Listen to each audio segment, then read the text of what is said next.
I am back with another video game review. This time it is Midnight Fight Express.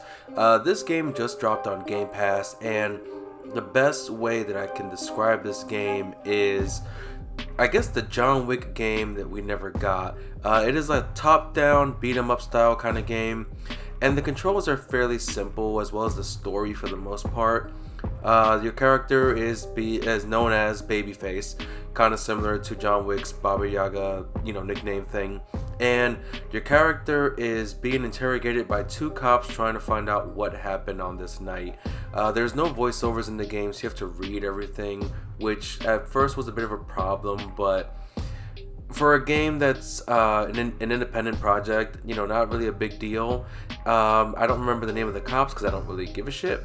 But the most important part of the game is your character, and basically your character is, from what we hear, is a sleeper agent who gets awoken, so to speak, by a drone who guides you throughout the game and tells you what you got to do. And it's similar to a previous game, I believe it was called My Buddy Pedro or My Friend Pedro, one of those two games, where you have a talking banana that guides you through it, except that game had a bit more of Matrix style abilities and the whole skateboarding thing, whereas this one is a bit more realistic in terms of your combat and what you can do.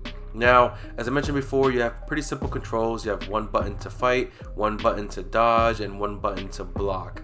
And with a successful block, you can potentially do a counterattack, but those are a bit difficult to time perfectly to try to have that happen. And as you progress through the game, you can unlock new abilities and new fighting moves, like different combos or the ability to grab somebody and beat them up against a wall. And throughout your levels, you can also pick up various items to use as weapons, such as batons, bats. You can throw chairs. You can pick up guns in certain levels and shoot enemies until your ammo runs out. So, like I mentioned, it is kind of like the John Wick game we never got. You will, of course, be outnumbered in every fight you go to, kind of like any standard type of beat 'em up game. And you do have different enemies with different types and abilities that they have, such as enemies who can't be blocked and you have to dodge their attacks until they're done. Enemies that require you to break their defenses before you attack them. Enemies with shield that you have to break the shield before you can hit them. So very similar to the Batman Arkham games, with those different enemy types and different ways to try to combat them, with the exception of not having the gadgets of Batman at your disposal. You do get some very basic character customization. You can change your character's skin tone, their hair color, and you can change the outfit that they wear. As you progress through the levels and complete levels, you will earn money that is used to buy cosmetics like new clothing items. I decided to make my character look similar to a Attitude Era Dwayne "The Rock" Johnson, with the sideburns and everything, and it just looks pretty awesome, especially when you're beating the shit out of all these enemies on screen. You do get a pretty decent checkpoint system when you die. I don't know how that changes with a higher difficulty setting, but you can sometimes die over some bullshit.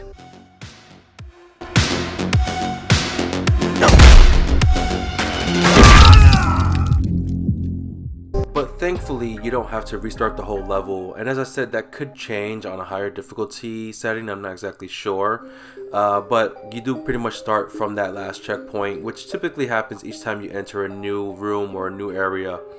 Now, the game can be fairly lengthy. You get about 40 chapters to complete. Each chapter can take you about maybe 10 to 15 minutes or so, give or take. So you do the math and you can see how much playtime you can get out of this game.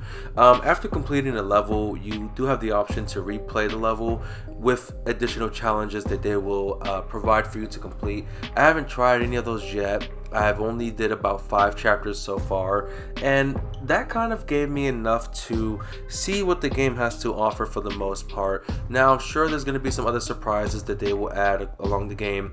For example, you do earn the ability to focus and scan the environment for items you can grab and throw. You do have a rage meter that does build up, which will automatically activate in a fight when it's maxed out. and you would just do extra hits and different moves, so that's pretty cool as well. And like I said, you can unlock a lot of new abilities. You do get various skill trees that you can unlock. One of them, I believe, will let you hold a second gun, which is pretty cool. I haven't gotten into that skill tree yet, but I'd like to see what happens with that. So like I said, the game is on Game Pass. I don't know what other consoles it's releasing on. I can imagine it's probably on everything, but we just happen to get it on Game Pass. I can imagine a game like this on, let's say, Switch, for example, would possibly cost you like $20, so not a bad deal.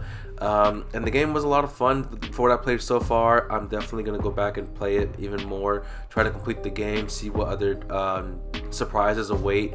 There's actually one level I did early on where you are on a moving train and you have to occasionally dodge a helicopter trying to shoot you, and this is where the game can be challenging in some aspects, like the helicopter mission.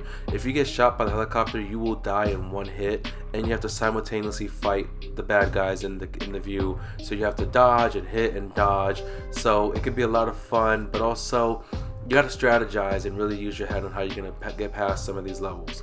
But that's going to be it for this video. Not so much of a rating that I'm doing anymore, more so of whether or not you should play this game, and I think you should definitely give it a try, especially if you're a John Wick fan. You're going to love this game because you do get a pretty decent John Wick experience with this kind of game. So my verdict is, go try this game. If you have Game Pass, there's no reason for you not to try it.